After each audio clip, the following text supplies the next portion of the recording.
Welcome back to Filmy racks.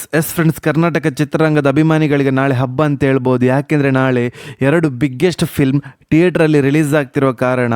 ಹೌದು friends, ಇವತ್ತು ನಾವು ಬಾಕ್ಸ್ ಆಫೀಸ್ ಕಲೆಕ್ಷನ್ ಮಾಹಿತಿ ನಿಮಗೆ ತಿಳಿಸಲಿಕ್ಕೆ ಹೊರಟಿರೋದು. ಕರ್ನಾಟಕದ ಎರಡು ಬಿಗ್ಗೆಸ್ಟ್ ಫಿಲ್ಮ್ಸ್ ಆದ 45 ಹಾಗೂ ಮಾರ್ಕ್ಸ್ ಬಗ್ಗೆ. ಅದೇ ರೀತಿ ಮೊದಲದಾಗಿ ಮಾರ್ಕ್ಸ್ ಫಿಲ್ಮ್ನ ಬಾಕ್ಸ್ ಆಫೀಸ್ ಕಲೆಕ್ಷನ್ ಮಾಹಿತಿ ನಿಮಗೆ ತಿಳಿಸ್ತಾ ಇದ್ರೆ, ನಿಮಗೆಲ್ಲರಿಗೂ ತಿಳಿದಿರುವಂತೆ ಈ ಫಿಲ್ಮ್ನ ಲೀಡರ್ನಲ್ಲಿ ಕರ್ನಾಟಕದ ಅಭಿನಯ ಚಕ್ರವರ್ತಿಯಾದ ಬಾದ್ಶಾ ಕಿಚ್ಚ ಸುದೀಪ್ ಸರ್ ಇದ್ದಾರೆ. ಅದೇ ರೀತಿ ಈ ಫಿಲ್ಮ್ ಬಾಕ್ಸ್ ಆಫೀಸ್ ಕಲೆಕ್ಷನ್ ಮಾಹಿತಿ ತಿಳಿದುಕೊಳ್ಳುವ ಮೊದಲು, ಅದೇ ರೀತಿ ಯಾರಾದರೂ ನಮ್ಮ ಚಾನಲ್ಗೆ ಹೊಸದಾಗಿ ಭೇಟಿಯಾಗಿದ್ರೆ ದಯಮಾಡಿ ಕರ್ನಾಟಕದ ಅಭಿನಯ ಚಕ್ರವರ್ತಿಯಾದ ಬಾದ್ಶಾ ಕಿಚ್ಚ ಸುದೀಪ್ ಸರ್ ಅಭಿಮಾನಿಗಳು ಹಾಗೂ ಕರ್ನಾಟಕದ ರಿಯಲ್ ಸ್ಟಾರ್ ಉಪೇಂದ್ರ ಸರ್ನ ಅಭಿಮಾನಿಗಳು ಹಾಗೂ ಶಿವರಾಜ್ ಕುಮಾರ್ ಸರ್ನ ಅಭಿಮಾನಿಗಳು ಹಾಗೂ ರಾಜ್ ಬಿ ಶೆಟ್ಟಿ ಅವರ ಅಭಿಮಾನಿಗಳು ನಮ್ಮ ಚಾನಲ್ಗೆ ಸಬ್ಸ್ಕ್ರೈಬ್ ಮಾಡಿ.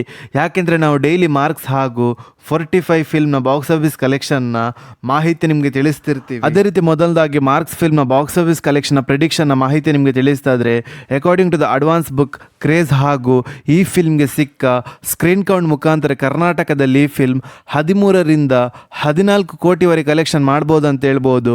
ಹಾಗೂ ಆಂಧ್ರ ಪ್ರದೇಶದಲ್ಲಿ 2ರಿಂದ 3 ಕೋಟಿವರೆಗೆ ಕಲೆಕ್ಷನ್ ಮಾಡ್ಬೋದು ಅಂತ ಹೇಳ್ಬೋದು. ಹಾಗೆ ತಮಿಳುನಾಡಲ್ಲಿ 5ರಿಂದ 6 ಕೋಟಿವರೆಗೆ ಕಲೆಕ್ಷನ್ ಮಾಡ್ಬೋದು ಅಂತ ಹೇಳ್ಬೋದು. ಹಾಗೆ ಕೇರಳದಲ್ಲಿ 1ರಿಂದ 2 ಕೋಟಿವರೆಗೆ ಕಲೆಕ್ಷನ್ ಮಾಡ್ಬೋದು ಅಂತ ಹೇಳ್ಬೋದು.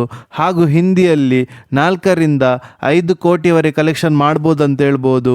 ಹಾಗೂ ಓವರ್ಸೀಸಲ್ಲಿ 3ರಿಂದ 4 ಕೋಟಿವರೆಗೆ ಕಲೆಕ್ಷನ್ ಮಾಡ್ಬೋದು ಅಂತ ಹೇಳ್ಬೋದು.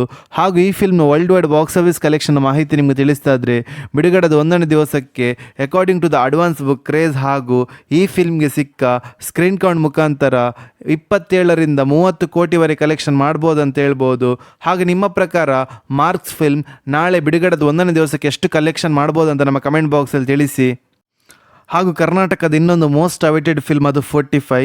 ಈ ಫಿಲ್ಮ್ ಕೂಡ ನಾಳೆ ಥಿಯೇಟ್ರಲ್ಲಿ ರಿಲೀಸ್ ಆಗ್ತಿರೋ ಕಾರಣ ಅದ್ಭುತವಾದ ಹೋಪ್ಸ್ ಇದೆ ಅಂತ ಹೇಳ್ಬೋದು ಬಾಕ್ಸ್ ಆಫೀಸ್ ಕಲೆಕ್ಷನಲ್ಲಿ. ಯಾಕೆಂದರೆ ಈ ಫಿಲ್ಮ್ನ ಲೀಡ್ರಲ್ಲಿ ಕರ್ನಾಟಕದ ಉಪೇಂದ್ರ ಅವರು ಹಾಗೂ ಶಿವಣ್ಣ ಅವರು ಹಾಗೂ ರಾಜ್ ಬಿ ಶೆಟ್ಟಿ ಅವರು ಇರುವ ಕಾರಣ. ಹೌದು ಫ್ರೆಂಡ್ಸ್, ಈ ಫಿಲ್ಮ್ ಬಜೆಟ್ ಬಂದು 30 ಕೋಟಿ ಆಗಿದೆ. ಹಾಗೆ ಬಿಡುಗಡೆದ 1ನೇ ದಿವಸದ ಬಾಕ್ಸ್ ಆಫೀಸ್ ಕಲೆಕ್ಷನ್ ಪ್ರಿಡಿಕ್ಷನ್ ಮಾಹಿತಿ ನಿಮಗೆ ತಿಳಿಸ್ತಾ ಇದ್ರೆ, ಕರ್ನಾಟಕದಲ್ಲಿ ಈ film according to the advance book craze ಹಾಗೂ ಈ ಫಿಲ್ಮ್ಗೆ ಸಿಕ್ಕ ಸ್ಕ್ರೀನ್ ಕೌಂಟ್ ಮುಖಾಂತರ 10ರಿಂದ 11 ಕೋಟಿವರೆಗೆ ಕಲೆಕ್ಷನ್ ಮಾಡ್ಬೋದು ಅಂತ ಹೇಳ್ಬೋದು. ಹಾಗೂ ಹಿಂದಿಯಲ್ಲಿ 3ರಿಂದ 4 ಕೋಟಿವರೆಗೆ ಕಲೆಕ್ಷನ್ ಮಾಡ್ಬೋದು ಅಂತ ಹೇಳ್ಬೋದು.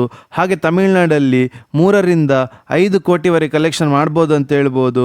ಹಾಗೂ ಆಂಧ್ರ ಪ್ರದೇಶದಲ್ಲಿ 1ರಿಂದ 2 ಕೋಟಿವರೆಗೆ ಕಲೆಕ್ಷನ್ ಮಾಡ್ಬೋದು ಅಂತ ಹೇಳ್ಬೋದು.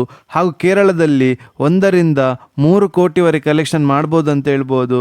ಹಾಗೂ ಓವರ್ಸೀಸಲ್ಲಿ 2ರಿಂದ 3 ಕೋಟಿವರೆಗೆ ಕಲೆಕ್ಷನ್ ಮಾಡ್ಬೋದು ಅಂತ ಹೇಳ್ಬೋದು ಬಿಡುಗಡೆದ 1ನೇ ದಿವಸಕ್ಕೆ according to the advance book craze ಹಾಗೂ ಈ ಫಿಲ್ಮ್ಗೆ ಸಿಗುತ್ತಿರುವ ಸ್ಕ್ರೀನ್ ಕೌಂಟ್ ಮುಖಾಂತರ.